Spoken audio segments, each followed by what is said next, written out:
सर्वशक्तिमान परमेश्वरका वचनहरूको वाचन संग्रह। परमेश्वर देखा पर्नु भएको घटनाले नयाँ युगलाई प्रारम्भ गरेको छ।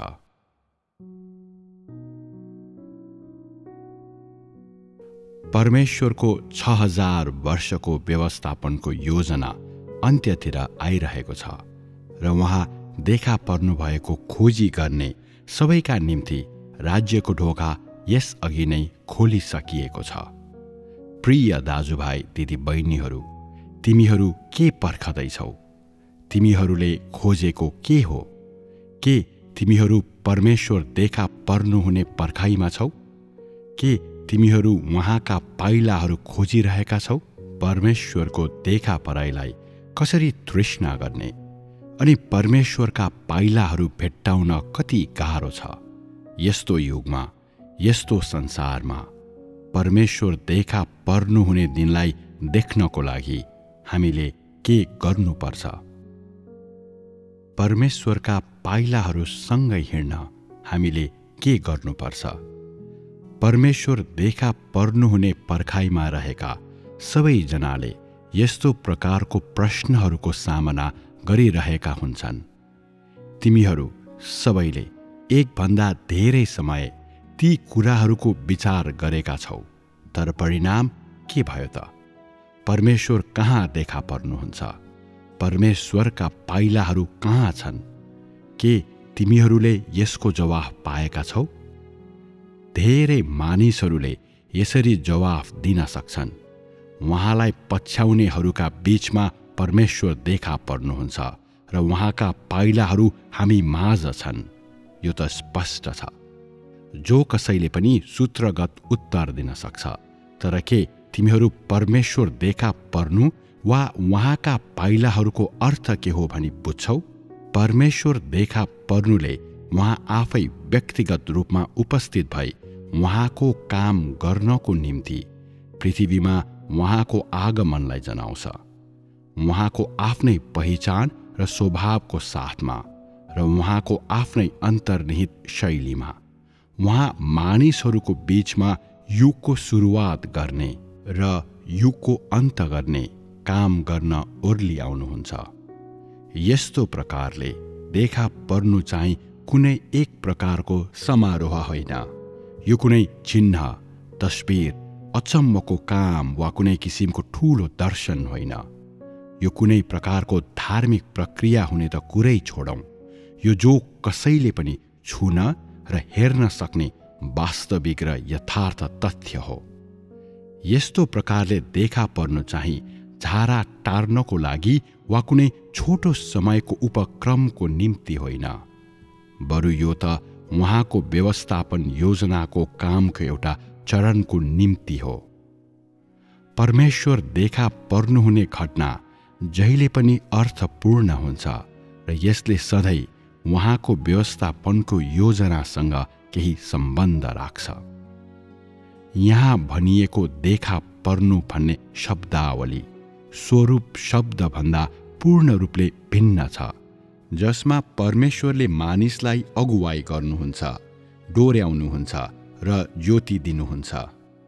प्रत्येक चोटि उहाँले आफैलाई प्रकट गर्नुहुँदा परमेश्वरले उहाँको महान कामको चरणलाई अघि बढाउनुहुन्छ। यो कार्य अरू कुनै युगको भन्दा भिन्न हुन्छ। यो मानिसको निम्ति अकल्पनीय छ र मानिसले कहिल्यै अनुभव गरेको छैन।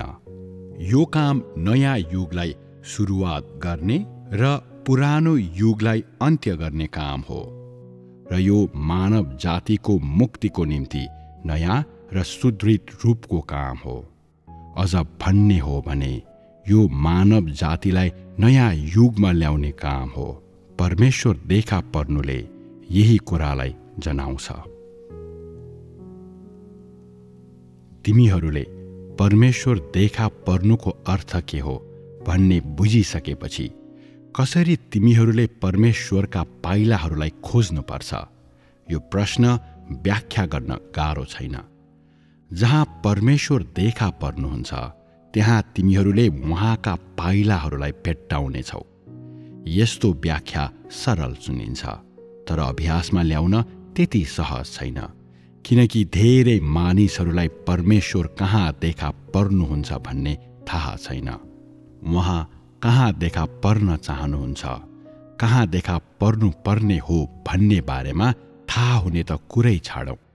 केहीले आवेगका साथ विश्वास गर्छन् कि जहाँ पवित्र आत्माको काम हुन्छ त्यहाँ परमेश्वर देखा पर्नुहुन्छ। अर्को रूपमा तिनीहरू विश्वास गर्छन् कि जहाँ आत्मिक व्यक्तित्वहरू हुन्छन् त्यहाँ परमेश्वर देखा पर्नुहुन्छ। त्यस्तै अर्को रूपमा तिनीहरू विश्वास गर्छन् कि जहाँ उच्च प्रतिष्ठाका मानिसहरू हुन्छन् त्यहाँ परमेश्वर देखा पर्नुहुन्छ। केही क्षणको लागि यस्ता विश्वासहरू सही छन् कि गलत छन् भन्ने कुरालाई हामी एकातिर छोडौँ। यस्तो प्रश्नको व्याख्या गर्न हामीसँग पहिला स्पष्ट उद्देश्य हुनुपर्दछ। हामी परमेश्वरका पाइलाहरू खोजिरहेका छौँ।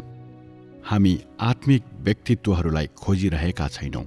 चर्चित व्यक्तित्वहरूका पछि लाग्ने कुरा त परै जाओस्, हामी परमेश्वरका पाइलाहरूलाई पछ्याइरहेका छौँ।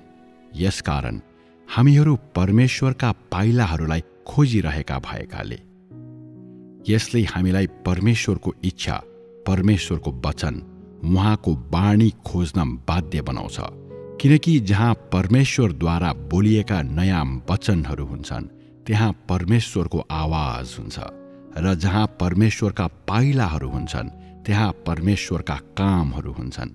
जहाँ जहाँ परमेश्वरको अभिव्यक्ति हुन्छ त्यहाँ त्यहाँ परमेश्वर देखा पर्नुहुन्छ, र परमेश्वर जहाँ जहाँ देखा पर्नुहुन्छ त्यहाँ त्यहाँ सत्यता, मार्ग र जीवन अस्तित्वमा हुन्छ।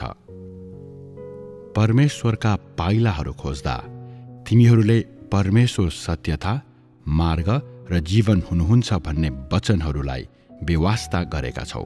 अनि त्यसकारण धेरै मानिसहरूले सत्य ग्रहण गर्दा पनि तिनीहरूले परमेश्वरका पाइलाहरू भेट्टाएका छन् भनी विश्वास गर्दैनन्, र तिनीहरूले परमेश्वर देखा पर्नुभएको कुरालाई स्वीकार गर्नु त परै जाओस्।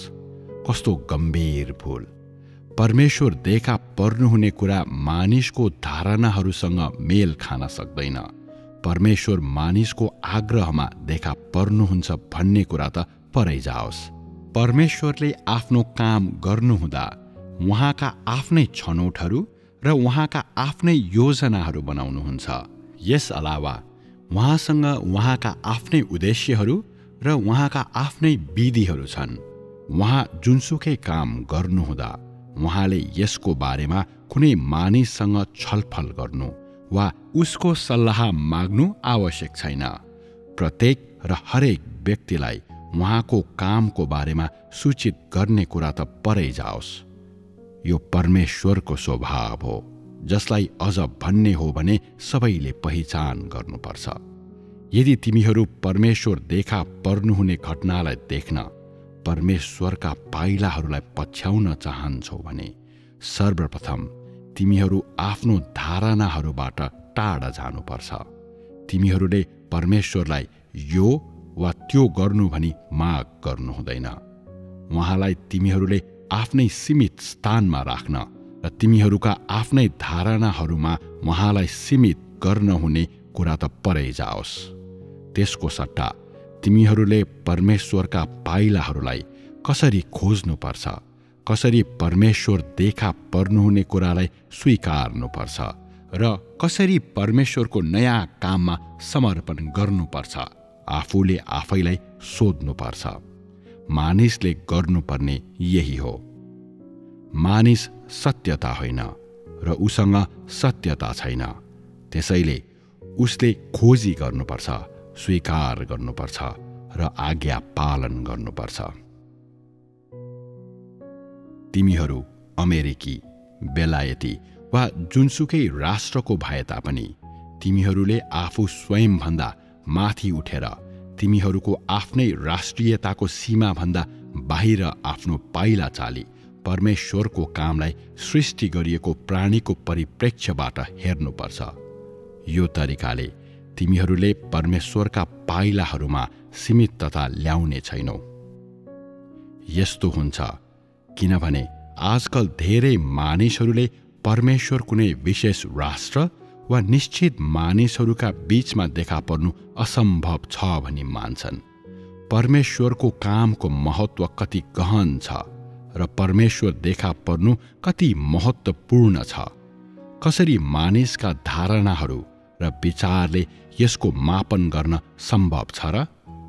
त्यसैले म भन्छु, परमेश्वर देखा पर्नुभएको खोजी गर्नको निम्ति तिमीहरूले राष्ट्रियता र जातीयताका धारणाहरूलाई तोड्नुपर्छ।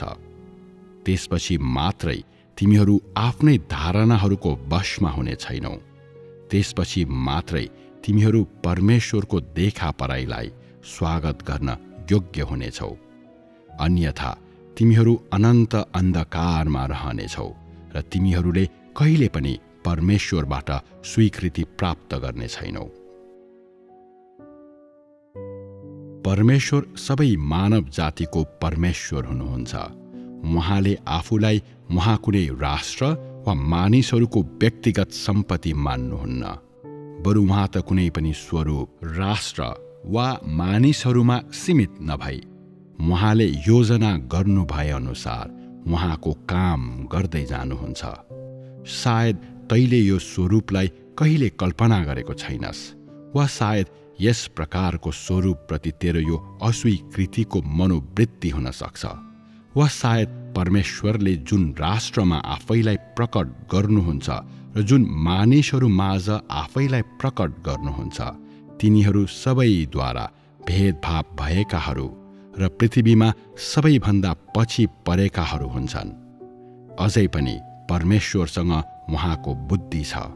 उहाँको महान शक्तिको साथमा र उहाँको सत्यता अनि उहाँको स्वभावद्वारा उहाँले साँच्चै उहाँको जस्तै मन भएका मानिसहरूको समूहलाई प्राप्त गर्नुभएको छ र उहाँले पूर्ण बनाउने कामना गर्नुभएको मानिसहरूको समूहलाई प्राप्त गर्नुभएको छ।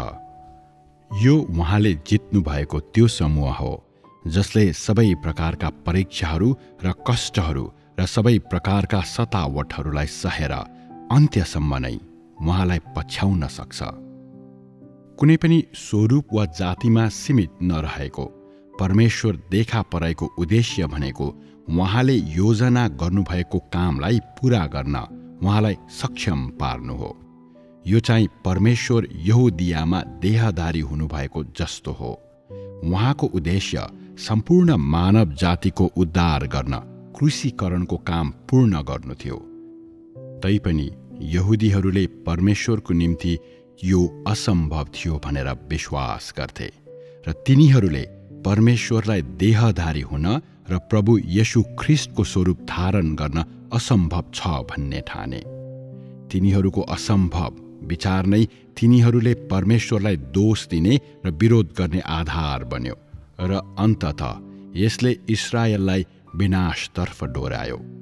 आज पनि धेरै मानिसहरूले त्यस्तै प्रकारका गल्तीहरू गरेका छन्। तिनीहरूले आफ्नो सारा शक्तिले परमेश्वर तुरुन्तै देखा पर्नुहुने घटनाको घोषणा गर्छन्, तैपनि फेरि उही समयमा परमेश्वर देखा पर्नुहुने कुराको निन्दा गर्छन्। तिनीहरूको असम्भव विचारले फेरि एकचोटि परमेश्वर देखा पर्नुहुने कुरालाई तिनीहरूको कल्पनाका सीमितताहरूमा बन्द गरिराख्छ।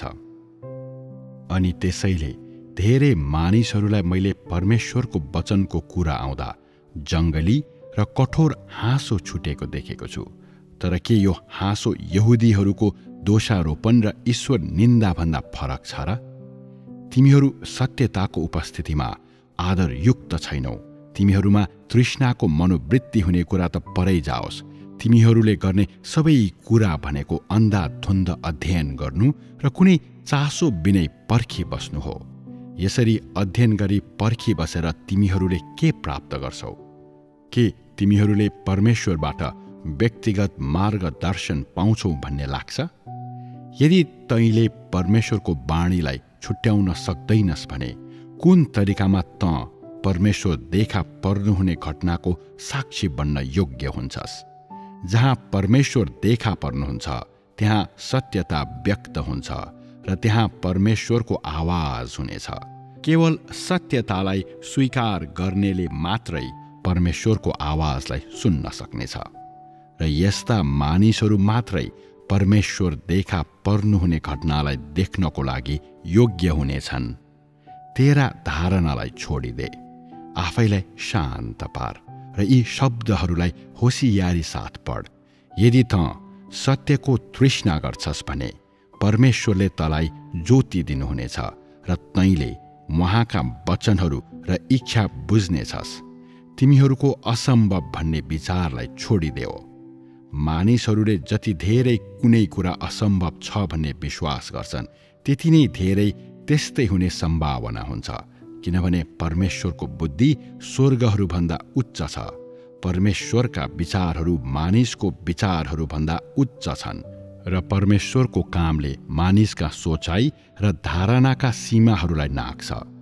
कुनै कुरा जति धेरै असम्भव हुन्छ त्यसमा त्यति नै धेरै खोज्न सकिने सत्यता हुन्छ। कुनै कुरा मानिसको धारणाहरू र कल्पनाभन्दा जति धेरै बाहिर हुन्छ त्यसमा त्यति नै धेरै परमेश्वरको इच्छा हुन्छ। यस्तो हुन्छ किनभने उहाँले आफूलाई जहाँ प्रकट गर्नु भए पनि परमेश्वर परमेश्वर नै हुनुहुन्छ र उहाँ देखा पर्नुहुने शैली र स्थानले उहाँको सार तत्त्व परिवर्तन हुने छैन। उहाँका पाइलाहरू जहाँ भए तापनि परमेश्वरको स्वभाव उही रहन्छ र उहाँका पाइलाहरू जहाँ भए तापनि उहाँ सबै मानव जातिको परमेश्वर हुनुहुन्छ। त्यसरी नै जसरी प्रभु येशू इस्राएलीहरूका मात्रै परमेश्वर नभई सबै एसिया, युरोप र अमेरिकाका मानिसहरूका परमेश्वर हुनुहुन्छ र त्योभन्दा पनि बढी उहाँ सारा ब्रह्माण्डका एकमात्र परमेश्वर हुनुहुन्छ। त्यसैले हामी परमेश्वरको इच्छाको खोजी गरौँ र उहाँका वाणीहरूमा उहाँ देखा पर्नुहुने कुरा पत्ता लगाऊँ र उहाँका पाइलाहरूसँग कदममा कदम मिलाऊँ। परमेश्वर नै सत्य, मार्ग र जीवन हुनुहुन्छ। उहाँका वचनहरू र उहाँ देखा पर्नुहुने कुरा एकैसाथ अस्तित्वमा रहन्छन् र उहाँको स्वभाव अनि पाइलाहरू सबै मानव जातिको लागि सधैँ खुल्ला छन्। प्रिय दाजुभाइ दिदी बहिनीहरू, म आशा गर्छु कि तिमीहरूले यी वचनहरूमा परमेश्वर देखा पर्नु भएको हेर्न सक्नेछौ। तिमीहरूले नयाँ युगमा पाइला राखी अघि बढ्दै गर्दा उहाँका पाइलाहरू पछ्याउन थाल्न सक्नेछौ र उहाँ देखा पर्नुभएको पर्खाइमा रहेकाहरूको लागि परमेश्वरले तयार गर्नुभएको सुन्दर नयाँ स्वर्ग र पृथ्वीमा प्रवेश गर्न सक्नेछौ।